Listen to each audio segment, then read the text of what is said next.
Dear students, आज discuss करने जा रहे हैं हम restatement of block theorem. Block theorem हम लोग ऑलरेडी पढ़ चुके हैं और हमने सेंट्रल इक्वेशन भी पढ़ा है। जो सेंट्रल इक्वेशन का डेरिवेशन है एक्चुअली उसी से ब्लॉक थ्योरम को रीस्टेट किया जाता है।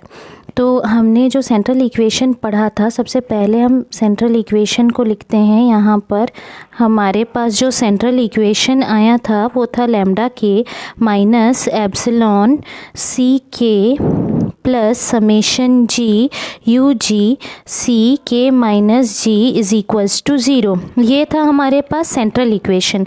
और एक बार अगर हमारे पास सी की वैल्यू हमको मिल जाती है इस इक्वेशन से, तो जो वेव फंक्शन, पहले हमने सेंट्रल इक्वेशन को निकालने के समय वेव फंक्शन को डिफाइन किया था, शाई is equals to summation C के ई raise to I K x. जब सी की वैल्यू अगर हमको मिल जाएगी तो फिर यही वाला वेव फंक्शन, इसको हम कैसे लिख सकते हैं, कैन बी गिवन एज, इसको हम लिख सकते हैं psi K X is equals to summation G सी के minus G E raise to I K minus ji into x. कुछ इस तरीके से हम इसको लिख सकते हैं। तो यहाँ पर इसी इक्वेशन को psi K X is equals to summation C के minus G E raise to minus I G X into E raise to I K X, इस तरीके से हम लिख सकते हैं। तो दिस इज इक्वल्स टू, इसकी value you K x E raise to I K x के बराबर हो जाएगी, जहाँ पे आपका यू के एक्स जो है इज इक्वल्स टू सी के minus G E raise to minus I G X, इससे रिप्लेस कर रहे हैं हम। यू के एक्स जो है वो फूरियर सीरीज़ से हमको मिलता है, Fourier series over reciprocal lattice vectors. Reciprocal lattice vectors को जब हमको शो करना होता है तो हम फूरियर सीरीज़ की मदद लेते हैं। और ये जो है यू के एक्स, ये इनवेरिएंट होता है under crystal lattice translation. Invariant होने का मतलब ये है कि अगर हम लैटिस को ट्रांसलेट भी करते हैं तो भी उसकी वैल्यू उतनी ही आएगी। यानी कि हम अगर लिखते हैं you K X is equals to, हम लिख सकते हैं you K x plus T, यानी ट्रांसलेशन के बाद भी वैल्यू वही आएगी यू की जो कि उसके पहले थी। तो you K x plus T को अब हम लोग this is equals to summation G सी के minus G E raise to minus I G X plus T, या this is equals to E raise to minus I ji T C के minus G E raise to minus I G X, और this is equals to E raise to minus I ji T U K X. अब क्योंकि जो exponential minus आई जी T है, ई raise to minus I ji t जो है, इसकी value जो है वो 1 है, और इस वजह से जो you K x plus T है उसकी वैल्यू यू के एक्स के बराबर है। यही बात है, इसी को हमने इस तरीके से प्रूफ किया है।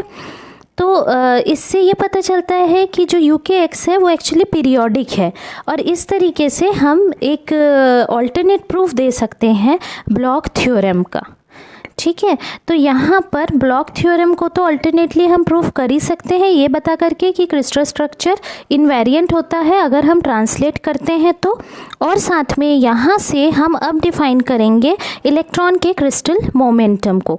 कुछ प्रॉपर्टीज़ होती है इलेक्ट्रॉन की, इलेक्ट्रॉन से एसोसिएटेड वेव वेक्टर की कुछ प्रॉपर्टीज़ होती हैं।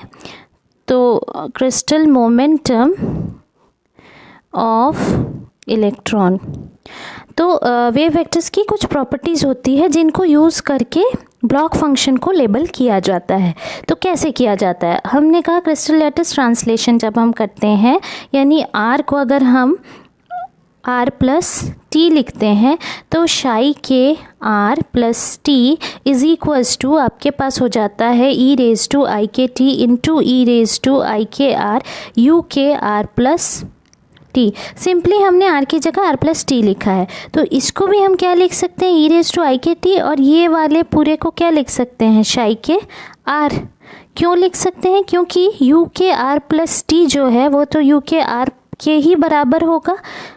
क्योंकि r जो है वो r प्लस टी के बराबर है, इस वजह से। तो या हम इसको ऐसा कह सकते हैं कि जो एक्सपोनेंशियल i के t है, ये जो है ये एक फेज़ फैक्टर है, और इस फेज़ फैक्टर से अगर ब्लॉक फंक्शन को मल्टीप्लाई किया जाता है तो फिर हमको क्रिस्टल लैटिस ट्रांसलेटेड मिलता है। ठीक है, इस फेज़ फैक्टर से मल्टीप्लाई करने पे, ब्लॉक फंक्शन को मल्टीप्लाई करने पे हमको ट्रांसलेशन मिलता है क्रिस्टल लैटिस का।